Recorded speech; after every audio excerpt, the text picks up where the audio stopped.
Hello everyone, welcome to the next edition of Language Talks. Let us talk to a senior banker now in the translation field, Mr. Sunil Bhagwat. He has done translations for universities, educational institutes, private institutes, and companies of repute. He is a banker, translator, and coach. Let us talk to him and understand his career. Welcome to the show, Mr. Sunil. Thank you. You have been a banker and coach, so can you tell us about it? Yes. First of all, I thank Prasaran for giving me an opportunity to telecast myself through the interview. To start my story, I graduated from Nagpur in in science faculty. I am BSc in geology. 2 years prior to that, I had appeared for the banking services recruitment board examination, and there I got selected. I was allotted to Punjab National Bank. So I joined Punjab National Bank in the year 1986. My initial appointment was in Pune, and after banking hours, after office hours, there was a lot of free time for me. So law faculty was connected, was very much I was interested in. And since I was working in the loans department, various legal provisions were required to send notices in the working of the bank. So my seniors advised me that it will be better if you can join the law faculty. You can do LLB. So I joined LLB at Yashwantrao Chavan Law College near Shahu College in Pune. The whole day I used to work in the bank. In the evening I used to attend the college, and then after 3 years I completed my LLB. I was working in the loans department, and I was appearing for the competitive examinations also. During the period, I learned about the civil service, UPSC civil services examination. I appeared for the UPSC civil services examination in June 1990. Initially, the approach was very casual. Let us appear for the examination. Let us have an experience. That was the attitude. That was the lookout. But I appeared for the examination, and I passed the preliminary examination first.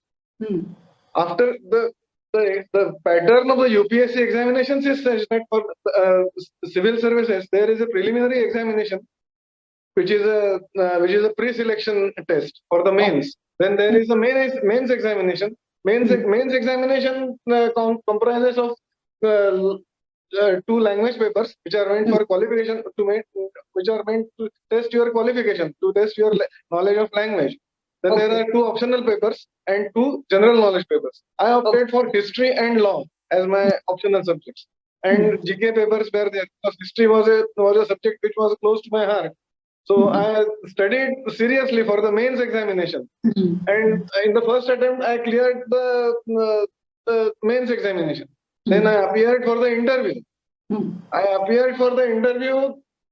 Interview was also good. Interview is a personality test. It is not conventional type of interview.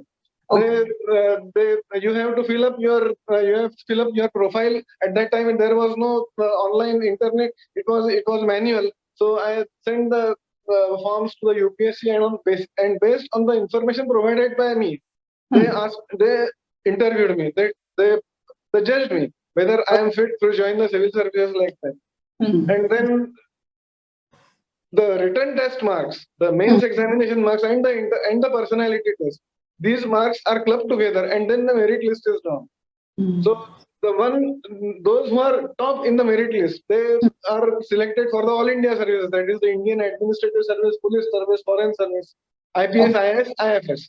Then comes the All India, then comes the Group A services, Income Tax Services, Customs and Central Excise.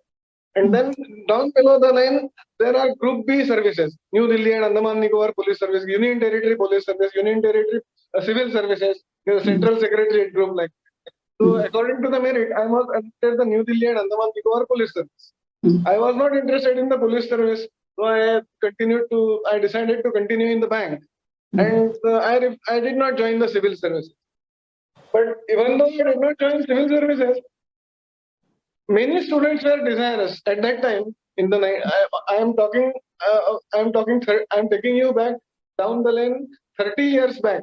I am taking you down. That was in the early 1990s. The liberalization era had just begun. That was in 1991. India, you know the situation at that time. India was in a debt trap, and we were just liberalizing our economy. And at that time, many students were interested in appearing for the civil services examination. And there were not much facilities as they are today. Today in Pune city, we can see many classes, many study rooms open for the students appearing for the competitive examinations available. And most of them study for the UPSC and MPSC. There are many facilities. So I decided that I could not join the civil services, but let us train the students, let us coach the students, so that it will be of help for them. I can give them an idea what is civil services examination, what is required, which personality traits are required over there. So I started coaching the students. That was from 1992 to 1997, 1998. I coached many students. I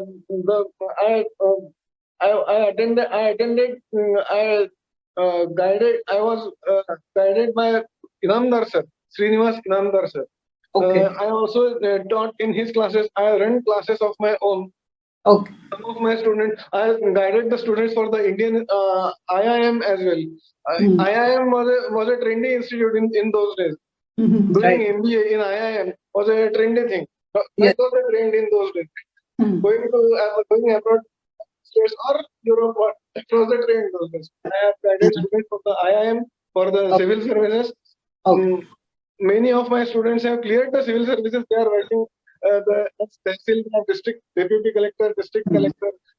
Some are in the police services. Some have joined the IIM, and they are working in the top companies all over the world. And they are although not in regular contact, but I am occasionally in contact with them through WhatsApp and all those things. So that is my story. Before I began this, I ventured in the translation.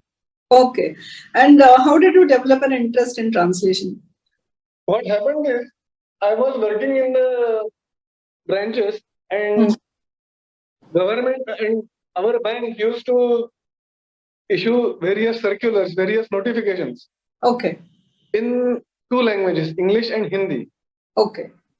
So I was interested. I read English language, but our higher authorities also insisted that we should work in Hindi, Hindi being the national language. And most of the people are comfortable with Hindi or Marathi. They are not comfortable with English. If you give them some English document, they will ask, what is written in this? You please explain us. So we were required to explain it in Marathi. We were required to explain it in Hindi. So for that purpose, we were required to refer Hindi version of the notification or circular. I see. In Maharashtra, people in this city, in those days, people were not well versed with Hindi as well. Now people are well versed with Hindi. There is no problem. But 30 years back, people were not well versed with Hindi. So they asked us, what does it mean in Marathi? So we had to translate it in a language, in Marathi language, which they could understand. And somewhere there, the seed was sown for translation. I used to explain them in their language, which they could understand. But after that, I developed a habit that I should be able to translate that content, English or Hindi content, into Marathi legal language as well. So that was where the seed for translation was sown in me. Great. So how did you teach yourself all this vocabulary, because the domains are quite different, or the subjects? Yes. Google Marathi has helped me a lot. Okay. Google Marathi, the Indian Regional Language Service has helped me a lot. Okay. You have learned, you must be knowing Google Marathi, Google Hindi. Now these are very common things. Phonetic typing. Yes. So that has helped me a lot. Okay. Prior to that, I jumped into the translation industry somewhere in 2009, 2010. Okay. Because there were family responsibilities, household work was there, my daughters were small, so I had to look after them. So from 2000 to 2010, I was not active in any field. I was just doing my job, looking after my house, looking after my daughters, bringing them here and there, so that I was doing the household chores during that. In 2010, when my daughters were grown up, they were independent, going outside on their own. Again, this kida of civil services. Okay. It woke up. Came back. And at that, what happened? In 2010, there was a sea change in the competitive exams scenario. Many classes had come up. Okay. Professional coaches, professional guides, professional classes had come for the competitive examination, for guiding the students for the competitive examination.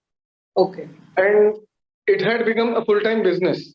In our times, in the 1990s to 2000, it was a hobby, or it was a part-time business. So I was able to do that. I was able to guide the students, to coach the students after my office hours, on Saturdays, Sundays, on big days, like that, in the morning, in the evening. And then I used to tell the students, that you study in this matter. The students in those days studied on their own. But during these 10 years, there was a sea change in the atmosphere as far as competitive exams were concerned. It was a full-time business, that should be. I was not able to devote full time because of my bank job. So I approached Gnan Prabodhini. In the meantime, they opened their competitive exam center also. Yes. The Gnan Prabodhini premises itself. And and instead of going anywhere else, I thought of going to Gnan Prabodhini, because Gnan Prabodhini is a reputed institution and I can get teaching assignments there. That was my idea initially. But there also it was a full-time job. They said that our timings are from 10 to 5, 10 to 6. So we will not be able to give you a teaching assignments. Another development had happened at that time. UPSC had permitted students to answer to answer or to write the examinations in regional languages. Marathi, Telugu, Malayalam, Bengali. So many of the students who had been from the Mofussil places like Marathwada, they learned through, they had their schooling and colleges through Marathi medium. So it's naturally comfortable to answer the papers examination in Marathi languages. Correct. And UPSC question papers were in English language only, at the most in Hindi language. But Hindi language was not understood by these students because they were not familiar with Hindi also. So they asked me to translate these English question papers into Marathi. There were many question papers, right, from the 1970s to the 2000s. So they asked me to translate these English question papers into Marathi. So that was where the translation activity began. Okay. Nice. I translated those papers. That was a 15-20 days affair, 1 month affair. So I translated the entire question papers for them in Marathi. Then they asked me whether if we reply those questions in Marathi, will you be able to check it and you will be able to guide us? What are we lacking in? What are our strong points? What are our strong points? What are our weak points? What needs to be emphasized? What need not be written like that? Can you guide in that way? So that was a quasi coaching activity. Instead of coaching them for the examination, I used to coach them what they should write in the examination, what points they should cover, what they should write, what they should not write, what they should emphasize, what they should highlight, what is looked at. So that they used to write the papers in Marathi. I used to check them. So I used to guide the students one-on-one or in the classrooms like that. So that way the translation activity began. Then I used to refer the original English paper, English question papers. I have what is the reading bit? You have to read between the lines when you are asked, when you are answering or appearing for the UPSC examination. You have to read between the lines. You should know what is their intention of asking. They घुमा फिरा के वो सवाल पूछते हैं. Right. घुमा फिरा के सवाल पूछते हैं, and then you should understand the right spirit of the question. You should understand the literary spirit of the question. It is written in English, it is written like that. Between the lines, they mean this thing. So I used to guide them in those ways. And then their answers, the quality of their answers improved as I went on guiding them. Wow, so, nice. So the coaching format changed. Your coaching format changed. Format changed. That was a format change. Yes. And then, as this translation activity progressed, or as this guidance progressed, their Gnan Prabodhini is an institution which carries on many activities. Yes. There was Chhatra Prabodhan. This is a magazine meant for the youth. Yes. So they and it is quite famous. Yes, it is quite famous. And right. Mahendra Sethia or something. He was the yes. Mahendra Sethia only. Yes. Yes. So he asked me whether he can translate from Marathi to English. Because I'm not getting English translators of that quality that they were expecting. Right. So there were short stories, there were articles, writings, write-ups in Marathi. So that was meant for the youth. And he had received a positive feedback from this competitive examination center that because the competitive exam center is full of youth only. And they trained in Marathi English like that. So they asked me whether you can translate.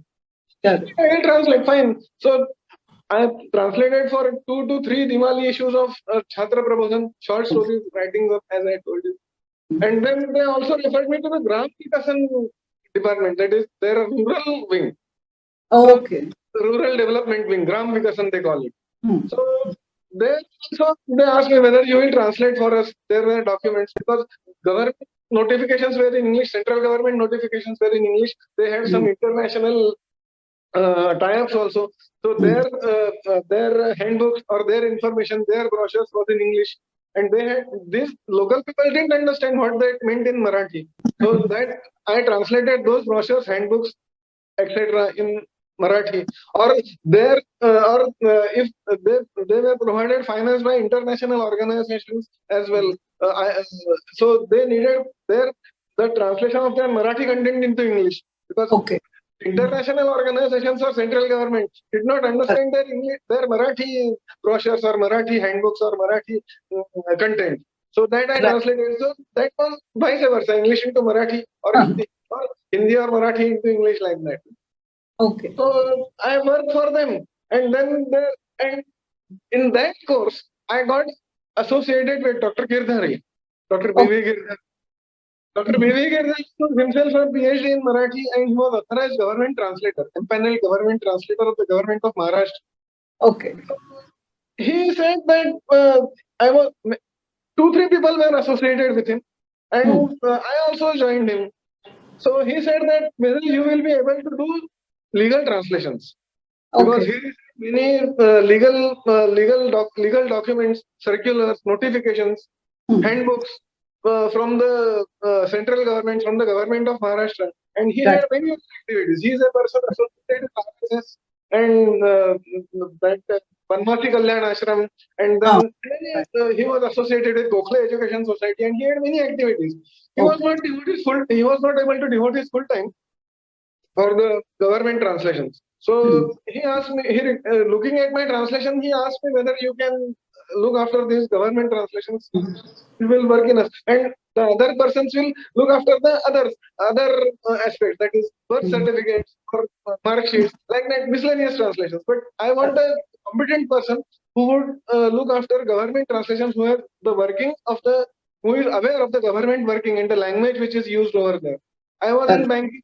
So RBI government issued many circulars, and I was aware. Government of Maharashtra issued many circulars. I was aware about the language which is over there. So your banking knowledge helped you here. Banking knowledge helped me in translation of government notifications. To understand the vocabulary and use the right word.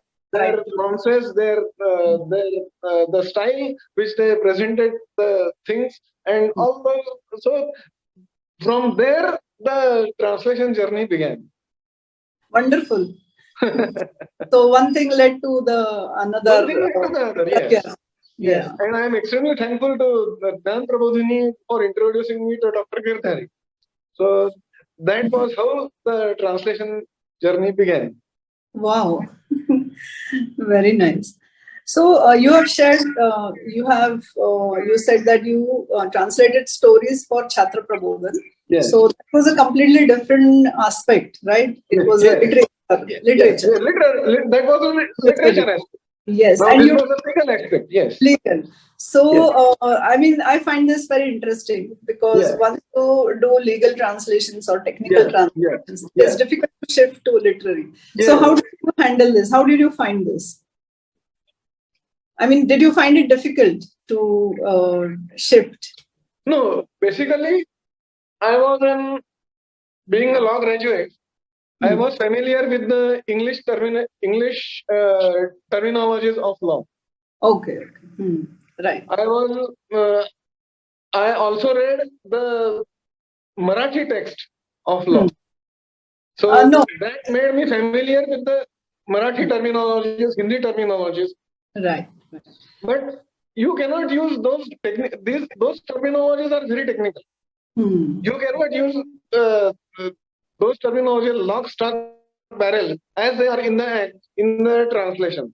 Translation of legal documents is something different. It is an application of the legal terminologies which are used in the statute. I see. So that was a bit difficult part. Okay.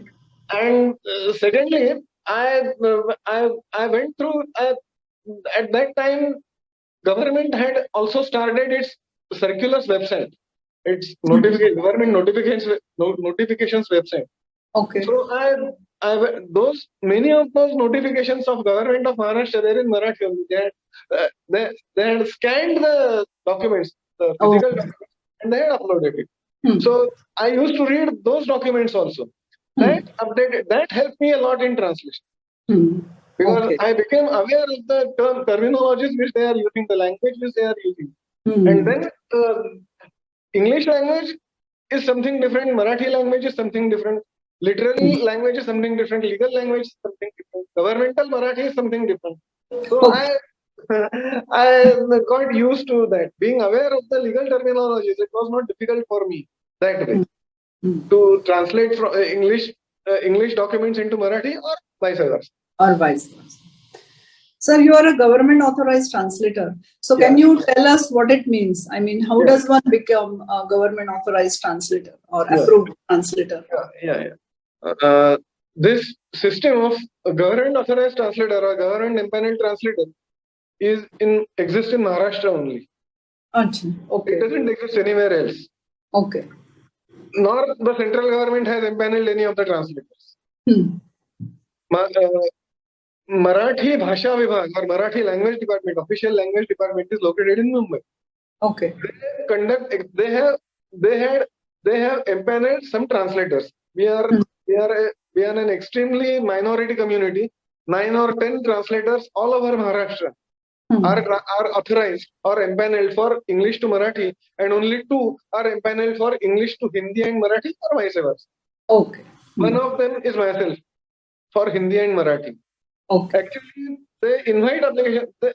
You are required to submit applications to the Marathi Language Department, and they conduct examinations for empanelment.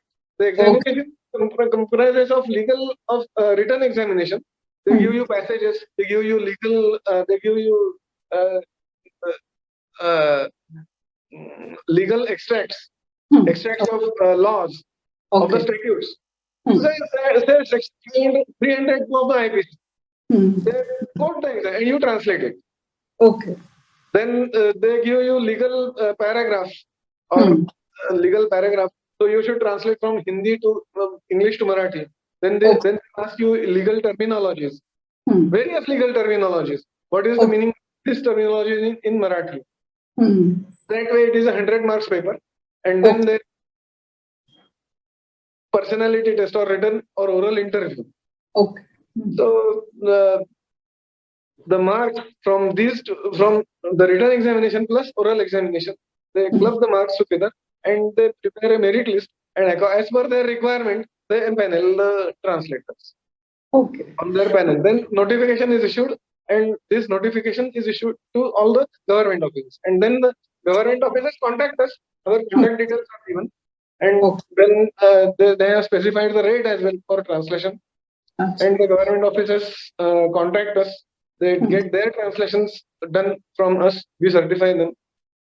As far as now, this is about the government office, government to government office. Many of us go abroad. Yeah. On tourist visa, yes. On dependent visa, right, or work visa. Now, what happens is foreign embassies require foreign embassies want to ensure that you don't stay in their country on a permanent basis. They want a guarantee, or they want a evidence that you have your you are firmly rooted here. And you are going there as a tourist or for a temporary period of 3 months, and you will not slip there. You will not give them a slip and settle in their country. They want a guarantee, they want an assurance from you that you will be coming back. For that purpose, they ask various documents. They ask for your birth certificate. They ask for your investments. They ask for your land documents, or immovable property. Or investments which you are having, or wherever you are working, they ask for certificate. Then many times service certificates are issued in English, but many times they are issued in Marathi also. So, or land documents are in Marathi only. 712 extract, property card, many agreements, sale deed, purchase deed, whatever you call. Municipal corporation tax bills, electricity bills, they are in Marathi. Correct. Investment details, many times they are in English, they are in Marathi also. Cooperative banks issue FD receipts in English, but they also issue in Marathi also. So mainly land documents, they are required to, or birth certificates, they are to be required to be translated into English. Because foreign embassies don't understand what is written in Marathi. Correct. They want English translation. Again, they want an assurance that the translation is correct. Because suppose you are having a document, and that document mentions your mother's name or your father's name, and you can approach a translator that you write my name over there. Say Sunil Bhagwat. So I can say the land stands in the name of land, or the property stands in the name of my mother or father or my brother. So I said, I make a deal with the translator. I tell him that you write my name. Say instead of Sunil Bhagwat, you write Lalita Marathe or something like that, or Lalita Bhagwat, like that. Okay. So, foreign guy doesn't understand what is written Marathi. He will show the Marathi document. This is my legal. This is my proof that I own a property here, and this is the English translation. In the English translation, it is written Lalita Bhagwat. In the English Marathi version, it is written Sunil Bhagwat. So yes. He will say, yes, Lalita Bhagwat is having a property over here. She is very much rooted over here. She will definitely come back, and he will give you a visa. But actually, you are not having a property. You are having interest settling in the United States or Britain, whatever, Europe or Japan, in the developed world. So you will go there, you will get the visa. I am sure that he has verified that this person is rooted over here. He will come back. But actually, he will not come back, na? So this is not a certification. Who will certify? Who will certify that this is correct? Many times people go to the notary. That notary just stamps it and stamp and does the things away.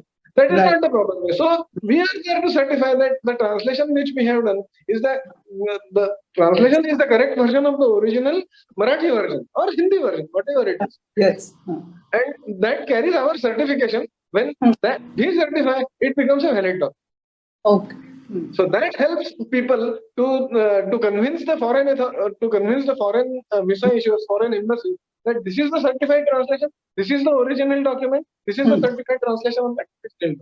And this and who certifies it? This the one who has translated is authorized by the government of Maharashtra. So when he has been authorized by the government, it carries a legal sanction. Then it is your visa process. They don't do further inquiries. They don't go deep into your details. Which property is this? How much you are earning? What are your interests in going there? Something like that is the significance of a government authorized translator. Okay, quite important. Yeah. So that the correct information goes across. Yeah. Yes. Sir, you have been working in 3 languages, English, Hindi and Marathi. Yeah. Right. So do you plan to learn any more languages, Indian or international? At this stage, I am so preoccupied with English, Marathi and Hindi only. There is a lot of scope. For these 3 languages. Correct. And Marathi to English Hindi to English. So I desire to learn more languages, foreign languages. But I will not be able to devote that much time at this stage. So currently I don't have any plan to learn any other language other than English, other than these 3. Sure. So just now you're quite occupied with the technical translation, so to say, like skill, or it could be government related. And do you plan to translate any literary content in the near future? Like, for example, fiction or any novel or stories? I have received an offer from Sarathi, Government of Maharashtra. Sarathi Institute is there. Yes. There is a book written on Shivaji Maharaj. It is a collection of the various articles, various writers, right from Mahadev Govinda Ranade down to Baba Saheb Purandare. It is a 200-page book that has to be translated from Marathi. It is written in Marathi. It is to be translated in English. So that offer I have received. Great. From Sarathi. That is in the pipeline. I receive literal translations. Is not that money paying. Is not that paying. The payment is less as compared to the government payments or for the legal translations. The literal translation doesn't pay that much, or it is not well paying. So I have not gone through. I have not done literal translations like short stories or novels. I have not done. I am in mostly in legal translation. Mostly in legal. Mostly in legal translation. Right. But I do technical translations also. To name a few, you must be aware of the Bofors gun. Yes. In the 1990s, in the 1980s, which brought down the Congress government. So Bharat Forge in Pune and developed a prototype of the Bofors gun. And they had prepared English manual for them. It was not exactly Bofors prototype. There were a lot of modifications, but the basic design was a Bofors gun. And Bofors gun was technically it was very sound. It was very good. It was the economical aspect, or it was the financial aspect of that Bofors deal, which brought it was a political mark more. But technically speaking, Bofors gun was very was very sound and very ahead of its times. So Bharat Forge had prepared some that had manufactured some Bofors guns, Bofors prototype guns, and they had issued. They were having manual of the working of the gun. Now Indian army personnel, leave aside these officers, commissioned officers, they understand English, but non-commissioned officers or Jawans down the line, non-commissioned officers or Jawans who are going to actually operate the gun, they are not aware of the technical, of the high level English which is used in the manuals, of that gun. So Bharat Forge requested me whether I will be able to translate it in Hindi. So I have translated that gun manual running into 100 pages or so from English into Hindi. Okay. We again the issue is we cannot translate it totally in Hindi. We have to keep the English English terminologies like that only. Technical parts, for example, technical parts. These soldiers, they know the technical parts for their English name. Okay. They are not aware of their Hindi name. Yes. So we have to maintain that English, that spare parts, the name of the spare parts in English only.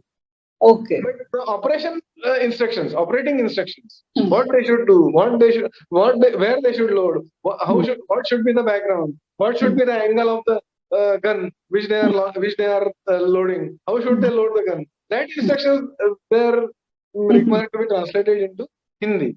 So I translated those instructions, but maintained the spare parts or the technical names of that parts in English only. Okay. So it is more understandable to the soldiers. Yeah. So the person who is going to understand, who is going to operate the gun, if he reads it, he should be able to understand that what I have to do while operating the gun. When they are at war, you are aware when the army is at war, it is always an 11th hour. So at the 11th hour, he should be able to recollect everything and operate the gun accordingly. Okay. A delay here and there may turn the tide in our favor or against us. So that is the thing. Quite crucial. Yes. Quite crucial. It is quite crucial. Another technical document which I have translated, there is a Deccan Sugar Technologist Association. Okay. So they had prepared a manual for manufacturing electricity from sugarcane bagasse. Okay. Kachre se electricity. West from wealth. Wealth from west. That's the motto. Okay. So many sugar factories had this bagasse, sugarcane waste. Yes. Sugarcane waste was just thrown away like that. So idea was to use that sugarcane waste and convert it into electricity, which will be used by the sugar factory. It would be in-house manufacturing of electricity. Okay. It was a 300-page document, and it was in English. Okay. It was in English, but the ordinary workmen, ordinary laborers, and leave aside the ordinary laborers, the officers in the sugar factory were also not able to understand the English language, technical English language. Right. So that had to be. Many of the sugar factories are located in Maharashtra, Uttar Pradesh, Bihar. So people in UP understand it in Hindi better in Hindi. Yes. So that was, and people in the sugar factory personnel, sugar factory workers in Maharashtra better understand it in Marathi. So that was to be done in Marathi and Hindi both. Okay. So I have translated that 300-page manual into Hindi and Marathi. Again, the basics remain the same. The technical words, they are aware of the technical words, of the technical terminologies, but they were not aware of the procedures. Again, what I did for the Bofors gun, same thing I repeated here. Maintaining the technical names in English language only of the spare parts of the, but operating instructions or maintenance of that machinery instructions, maintaining the machinery, operation and maintenance instructions were translated into Marathi and Hindi. So that helped. That eased out their work. Okay. Nice. If I go to that institute even today, and if there is any training, they introduce me that this is the person, this is the individual who has translated it for you, and you are able to work in your factory easily. Because the localized translation. Localized, yes. Fantastic. Yeah. These are really some experiences you can cherish for a lifetime. Yes. So you are in this industry for a long time now, in the language industry. So what changes would you like to see in it? Actually, as far as legal translation is concerned, Government has come out with its own dictionary. Okay. There are many dictionaries like Khand Bahale, Shabdakosh. Yes. Then Google Translate also gives good services. Okay. And as we have gone online, now everything is available on the internet. Correct. The hard copies or the print copies of the dictionaries or the what do you call kosh or what do we call kosh in English? I think dictionary only we can say. No, Maharashtra Marathi Shabdakosh like that. Dictionary only. Yes, dictionary. Yes. So these now dictionaries in print media. Now it is a gone away thing. It is a thing of the past now. Everything is available on computer, everything is available on internet. So it is better to take the help of assistance of online dictionaries. Okay. As far as Google Translation is concerned, we should not rely on that. Okay. For simple sentences, it's okay.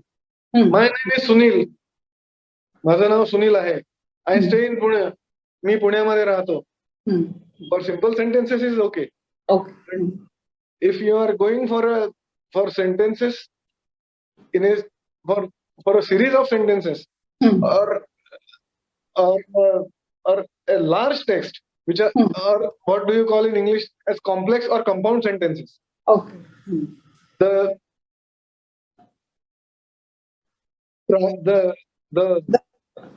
translate the construction of sentence in English, and the rules for that, they are different from what they are in Marathi. Yes. And Google Translate doesn't take cognizance of that. It makes a word-to-word literal translation, and the English content says something else, and the Marathi translation and the Marathi version of that translation means something else. I would like to share one or two more experiences. In the year 2016, Vasantadara Sugar Institute Pune or VSI Pune had arranged an international sugar conference. Okay. At that time, I was not government-authorized translator, but the Sugar Commissionerate inquired with Dr. Girdhari whether you can translate in Hindi. Okay. So Dr. Girdhari referred the matter to me, and I said that yes, I will translate. So they forwarded me a letter or a speech which was to be delivered by Prime Minister Narendra Modi. Okay. So I translated that speech into Hindi, forwarded it to them, and then I forgot the matter. I have translated, my job is over. This was in July 2016. Okay. The international conference was in October or November 2016. So 2 months after, they again contacted me that we are holding an international conference and we are arranging an exhibition and all those exhibition and displays for the guest who will be coming. So we have prepared the English content of that. And we will be, and we wanted to translate it into Marathi and Hindi because many of the people or many of the visitors will be from Maharashtra as well as other states of other Hindi-speaking states in the country, and they will not be able to understand the Marathi English content. It's better if you can translate it. I said, okay, I translated it, handed it over to them. And one day, I received a call from VSI that can you please come to our office? They called me to their office. I said, okay, some corrections or amendments may be there, and they want. So I took an appointment and I went there. I thought that the director general will be speaking to me on the matter. So I went to his cabin. We just discussed a few things, and then he said we have to go to the president of the institute. He wants to meet me.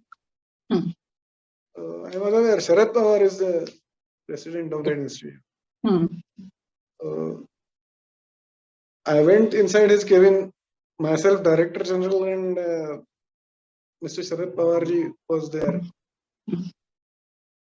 And I was totally unaware. I was not totally unprepared for the meeting. So Sharad Pawarji initially inquired about me, what I am doing, where do I work, how do I do the translation, and all those things. How is the work? He was just a formality, and then he put some papers before me. Those were marked in red, some words. They were very typical to the sugar industry and the sugarcane farming. And they were very typical. Means they are the normal public, the general public is not aware about those words. Those words in Marathi are used in that particular field only. So he underlined those words in red. I thought that I have done something wrong. There is something fishy. So I looked at those words and I asked him, is it wrong or has something gone wrong? Sharad Pawar just started smiling. No. It is not wrong. I want to know whether you are related to any sugar industry or sugarcane, or you are having sugar, or you are a sugarcane farmer, something like that. I said, no, I am not at all connected with sugar factory. I am not at all connected with sugarcane farming. I neither own any agriculture. I am not an agriculturist. So then he asked me, if you are not an agriculturist, or if you are not at all connected with the sugar industry, how come that you know these words? Because these words in Marathi or these words in English are used only in. These are very technical words which are used. How do you know this? Have you visited any sugar factory? I don't have any occasion to visit a sugar factory. And how do you know this? So then I told him that my grandfather, my mother's father, he was working in a sugar factory. Translated, then working with ILO was also a very good experience. I have translated those manuals from English to Marathi that helps self-help groups in the rural areas. I see. About the working and which helps create more and more employment for the women and makes them and ensures their financial empowerment. Yeah. And then I have also translated some traffic management books for the Yashwantrao Chavan Open University. And Pune University has also which I have translated from English to Marathi, and which are still taught in that program is still going on in the YCMOU, Yashwantrao Chavan Maharashtra Open University. And for Pune University, I have translated the human rights books, which are written by Mr. Sripati, by Tamma Shastri, the head of the law department. And it is a additional study or for for the students of all the faculties. That what you should do, what you are expected to do as a human being. What are human rights? When you know what are human rights, then only you can be a good human being. That is the idea behind that translation. So I wanted to share these 2-3 things with you. So that is the difficulty, and then we have to cut and paste. We have to put to and forth, back and forth the content. Then translate the English content into Marathi correctly. So instead of that, we do it. It is better we do it manually. So we have to be careful while using the internet for translation. We did not go for Google Translation.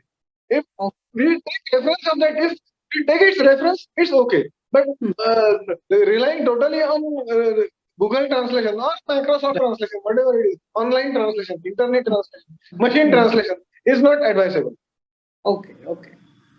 Thank you. Yeah. Sir, what would be your advice to the translators? first and the basic thing, think in the language in which you are translating. Okay. If you are translating from English to Marathi, you first understand the meaning of the English content. Okay. And for that, you have to, you must understand the nuances, the style, the beauty of English language.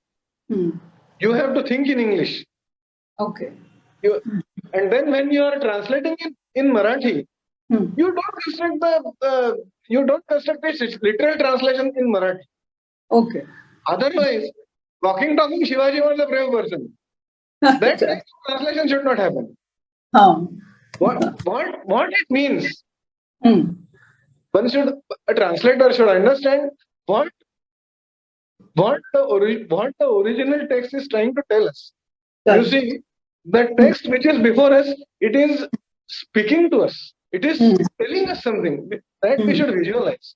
Okay. They are not really words.